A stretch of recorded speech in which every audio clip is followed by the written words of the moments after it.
গাইবান্ধায় নিম্ন আয়ের মানুষের জন্য সুলভ মূল্যে গরুর মাংস, দুধ ও ডিম বিক্রি শুরু করেছে জেলা প্রাণী সম্পদ অধিদপ্তর।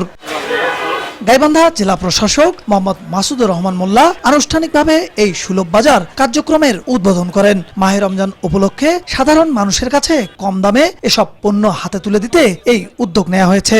এই সুলভ বাজারে প্রতি কেজি গরুর মাংস বিক্রি হচ্ছে 650 টাকায়, যেখানে বাজারে দাম 750 টাকা।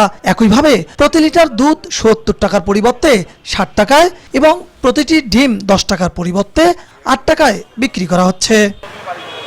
সপ্তাহব্যাপী জেলা শহরের ডিসি অফিস, রেলগেট, মুগ্ধ প্লাজা সহ বিভিন্ন গুরুত্বপূর্ণ এলাকায় ট্রাক সেলের মাধ্যমে গরুর মাংস, ডিম এবং গাড়ির মাধ্যমে দুধ বিক্রি করা হচ্ছে। বাজারের তুলনায় কম দামে এসব পণ্য বিক্রি হওয়ায় খুশি সাধারণ মানুষ। এমন উদ্যোগ ভবিষ্যতেও অব্যাহত রাখার দাবি তাদের।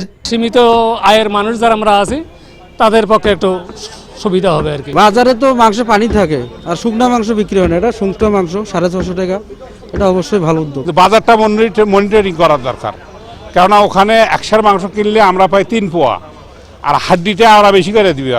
ওরা ইভেন মাথাটা আলাদা বিক্রি করার কথা, ওরা মাথার মাংস আর ভেতরে দেয়। মধ্যবিত্ত বা নিম্ন আয়ের যারা আছি তাদের জন্য এই সরকার ভর্তুকি দিলে আমাদের জন্য উপকৃত হই আমরা। আসলে এটা খুব ভালো একটা উদ্যোগ, এটার জন্য সারা বছরই থাকে।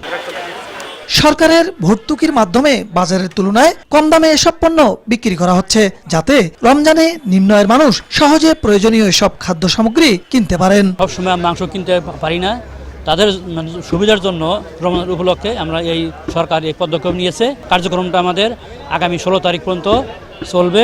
দরিদ্র মানুষগুলো যেন এই রমজান মাসে কষ্ট না পায়, তারা যেন যে স্বাভাবিক দ্রব্যমূল্য রয়েছে তার চেয়েও কম মূল্যে সরকারের এই পদক্ষেপের কারণে যে প্রাণীজ আমিষ, মাংস, দুধ, ডিম এগুলো পেতে পারে, এই লক্ষ্যেই এই কার্যক্রম।